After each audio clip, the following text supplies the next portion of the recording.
এই যে ২৭টা ওয়ার্ড জিম্মিয়ে পড়া মহানগর বিএনপি আজকে যে এই যে আন্দোলনমুখী, আজকে যে সাজ রব এই যে সম্মেলন হচ্ছে, এই যে সারা ২৭টি ওয়ার্ড তথা মহানগর বিএনপি নতুন করে জাগরিত হলো, প্রত্যেকটি ওয়ার্ড থেকে শুরু করে প্রত্যেকটি পাড়ায় পাড়ায় আজকে বিএনপির পতাকা উড্ডীন হচ্ছে, এই জিনিসটা বের করে নিয়ে আসতে পেরেছি গত ১৬ মাসে।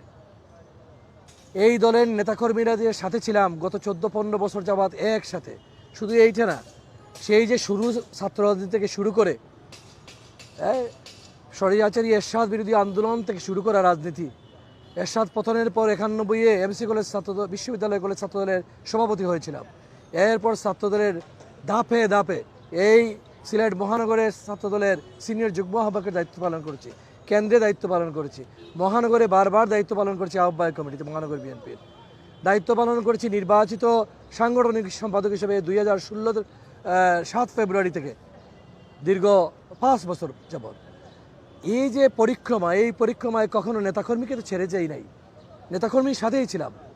আমার সাথেই সহযোদ্ধা সহকর্মীরা, আমার পূর্ণ বিশ্বাস তারা তো আমাকেই চাইবে, কারণ এই মুহূর্তে আমরা যে কঠিন সংগ্রামের মধ্যে রয়েছি, দেশে গণতান্ত্রিক উত্তরণের রাস্তায় যে রয়েছি আমরা, দেশনেত্রী বেগম খালেদা জিয়ার মুক্তির যে সংগ্রাম চলছে, আমার নেতা দেশনায়ক তারেক রহমানকে দেশে ফিরিয়ে নিয়ে আসে ক্ষমতায় দায়িত্ব দেওয়ার যে রাজনীতি চলছে এখন, মানুষজনের মধ্যে যে উদগ্র একটা যে বাসনা এখন, তা করতে হলে তো রাজপথের পরীক্ষিত সৈনিক লাগবে।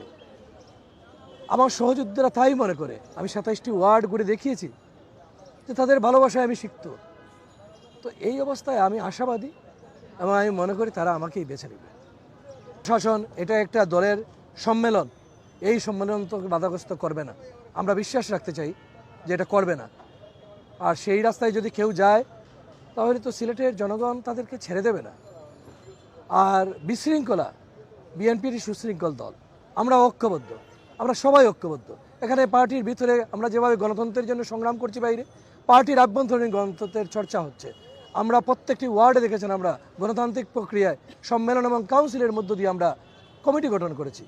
কোনো জায়গায় তো কোনো বিশৃঙ্খলতা হয় নাই, এখানে কোনো বিশৃঙ্খলতা হবে না। আমরা ভাই আমরা কাউন্সিল করব, ফলাফলের ঠিক পরের মুহূর্তে আমরা সবাই একতাবদ্ধ হয়ে মিছিল করব, এটাই আমাদের